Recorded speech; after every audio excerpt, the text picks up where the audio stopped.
This meeting is now called to order. Thank you for attending this organizational meeting of the Committee on Migrant Workers under the 20th Congress. Before anything else, let me first state for the record the members of this committee. As Vice Chairperson, Senator Bongo and Senator Amy Marcos. As members for the majority, Deputy Majority Leader Senator J.V. Hercito, Deputy Majority Leader Rodante Marcoleta, Senator Bam Aquino, Senator Bato de la Rosa, Senator Wayne Gatchalian, and Senator Lito Lapid. Senator Robin Padilla, Senator Erwin Tulfo, Senator Mark Villar. And for the minority, Deputy Minority Leader Senator Risa Ontiveros, Deputy Minority Leader Senator Mig Zubiri, and Senator Loren Legarda. Finally, as ex-officio members, Majority Leader Senator Joel Villanueva, Minority Leader Senator Tito Soto III, and Senator Pro Tempore Senator Jinggoy Estrada. At this point, allow me to acknowledge the presence of Senator Bato de la Rosa. Recording in progress. And Senator Erwin Tulfo. With that, I hereby declare the presence of a quorum. I would like to announce that this committee is adopting and subscribing to the pertinent provision of the rules of the Senate and the rules of procedure governing inquiries in aid of legislation which have been adopted by the Senate, particularly Resolution number 5 thereof. These rules shall govern the conduct of meetings, hearings, and investigations of the committee. Is there any objection? Hearing none, the motion for adoption of the rules is hereby approved and granted. May I ask the committee secretary to state our agenda for today and acknowledge the presence of our resource persons and guests? Comsec. Thank you. Thank you, Mr. Chairman. Good morning to you and the other members of the committee. The agenda for today's public hearing are the following. Senate Bill number 45, expanding the use of the Legal Assistance Fund, introduced by the Majority Leader, Senator Joel Villanueva. Senate Bill number 90, an act providing for a free financial education to overseas Filipino workers and their families, introduced by the Chair, Senator Raffy Tulfo. Senate Bill number 208, enhancing the financial literacy of overseas Filipino workers, introduced by Senator Ronald Bato de la Rosa. Taking into consideration Senate Resolution number 51, inquiry into the existing policies and regulations of the Department of Migrant Workers pertaining to the deployment of Filipino seafarers in high-risk maritime areas following several attacks on ships in the Red Sea, introduced by the Chair, Senator Raffy Tulfo. Senate Resolution number 54, inquiry into potential irregularities in the management and use of all funds, introduced by the Chair, Senator Raffy Tulfo. And Senate Resolution number 63, inquiry into the alleged unjust deportation of Filipino cruise ship workers, introduced by the Chair, Senator Raffy Tulfo.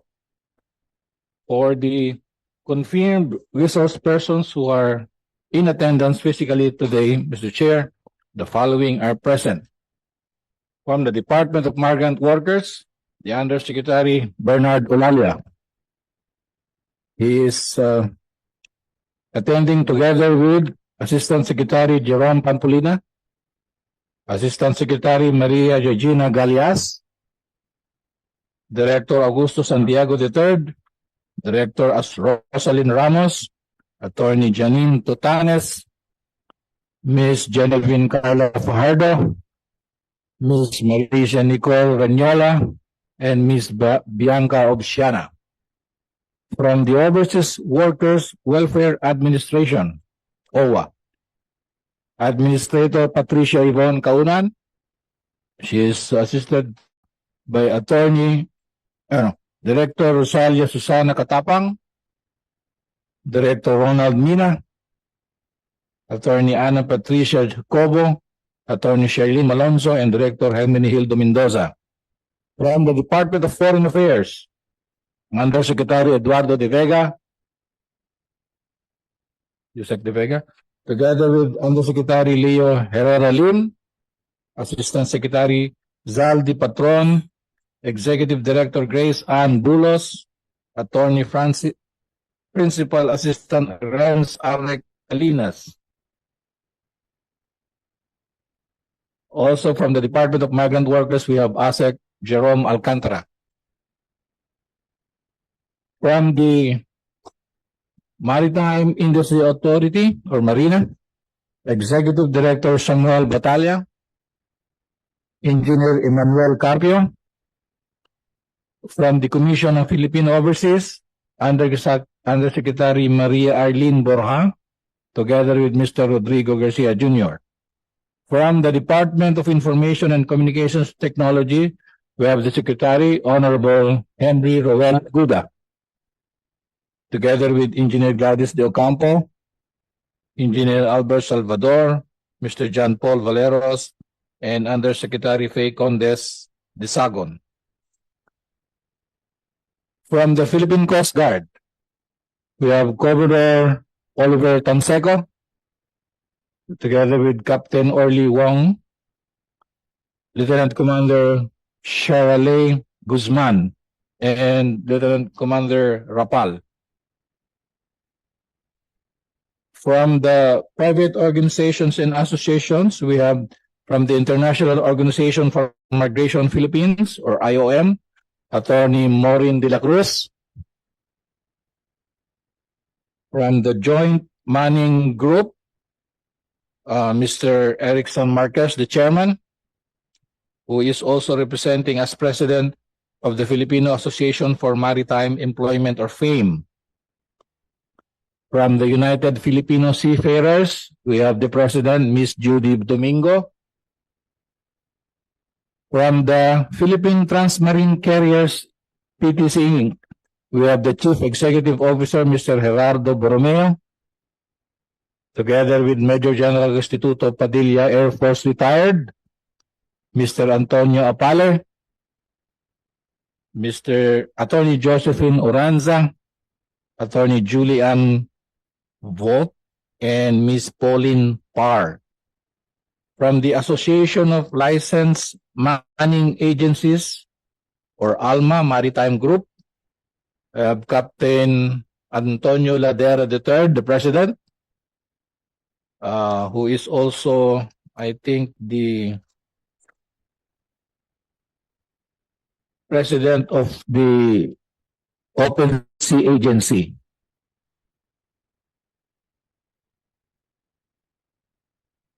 The seafarers, we also have from the Royal Caribbean Crew Management Inc., Director Karen Avellino.